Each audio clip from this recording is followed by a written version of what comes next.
Oh, I greet you in the name of Jesus Christ Almighty.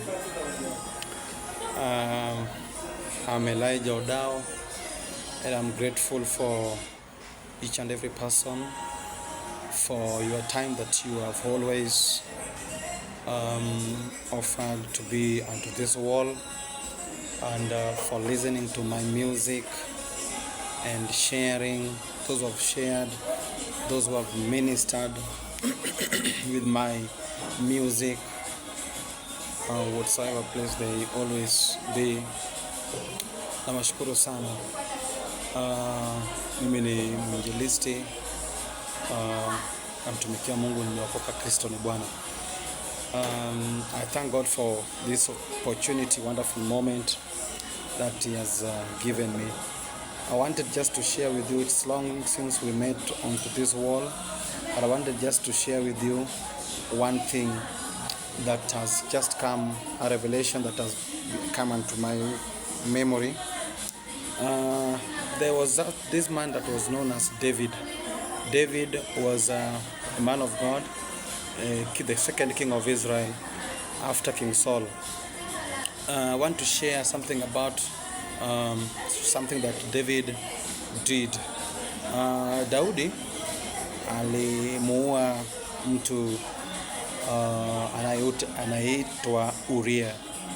Uria alikuwa mwanajeshi wa Daudi, na alichukua mke wake ambaye alikuwa anaitwa Bathsheba.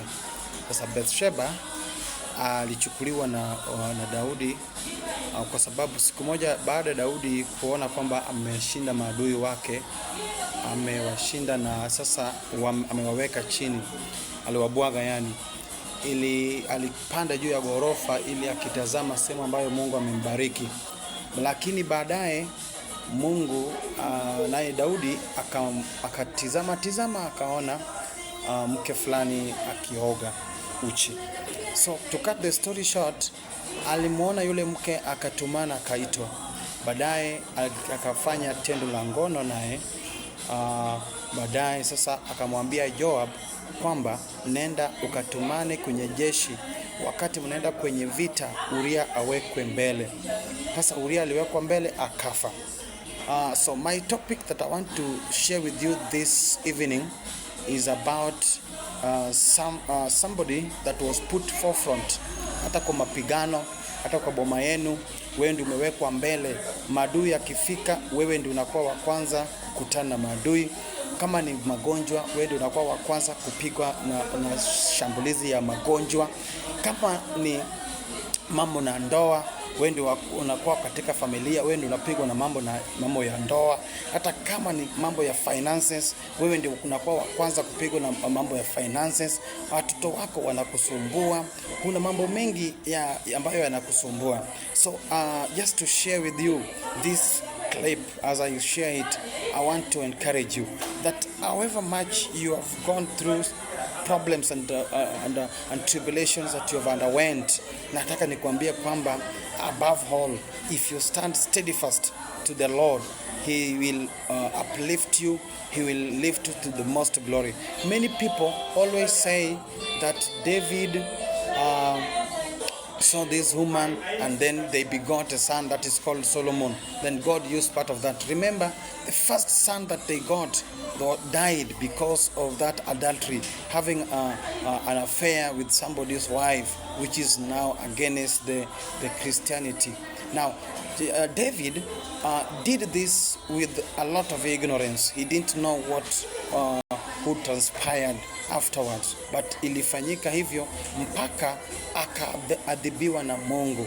Sasa ndugu yangu, unaweza ukapitia changamoto jinsi ambavyo Uria alipitia. Imagine kijana wa mtu ambaye ameenda shule, huenda hata kama ni Kenya hapa, ameenda shule, amesoma.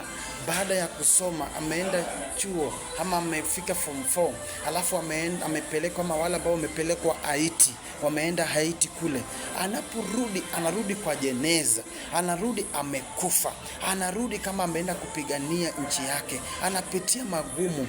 The family friends are really mourning, they are really crying. I'm not against those who have gone to Haiti, but I'm just using that scenario.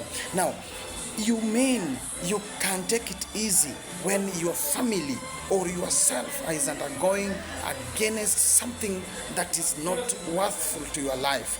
Huwezi ukafurahia.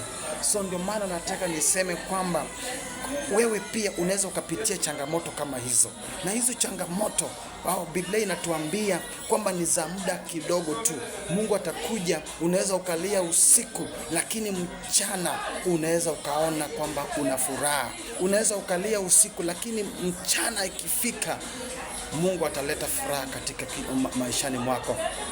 Huenda unapitia magumu financially, unapitia magumu kwa ndoa, unapitia magumu kwa watoto wako, huenda unapitia magumu hata katika maisha yako, hata katika familia ambayo unaweza ukapitia hata kwa huduma, unapitia changamoto ambazo unajiuliza zitaisha siku gani. Nataka nikwambie, ujue kwamba Mungu anakupenda, ujue kwamba Mungu atakupigania. Anayetupigania ni Mungu peke yake.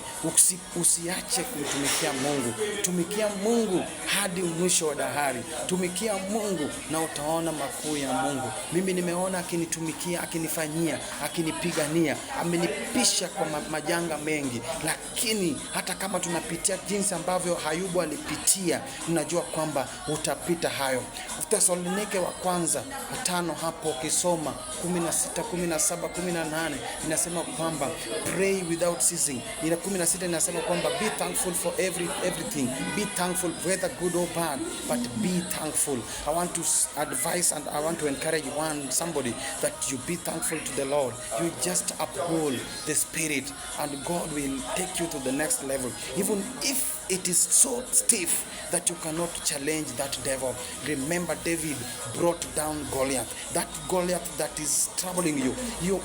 Huyo ambaye anakusumbua, huyo Goliath ambaye anakupa mawazo mengi, Mungu atakupigania na hata wewe utashinda.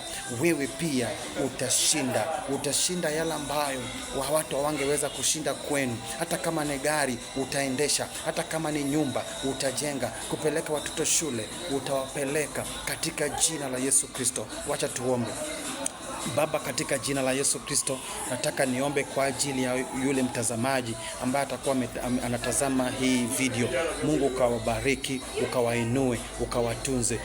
Haja ya mioyo yao, Mungu Baba ukawafanikishe. Waone wema na kuishi katika nchi kwamba kuna wema. Waseme kwamba katika Zaburi 118 mstari wa 17 kwamba nitaishi na nitatangaza wema wa Bwana katika nchi ya walio hai. Sitakufa lakini nitaona wema wa Bwana katika nchi ya walio hai. Mungu akubariki unaposhare na kutazama. Mungu akubariki zaidi katika jina la Yesu Kristo ninaomba na kuamini. Amen. Amen. Shalom.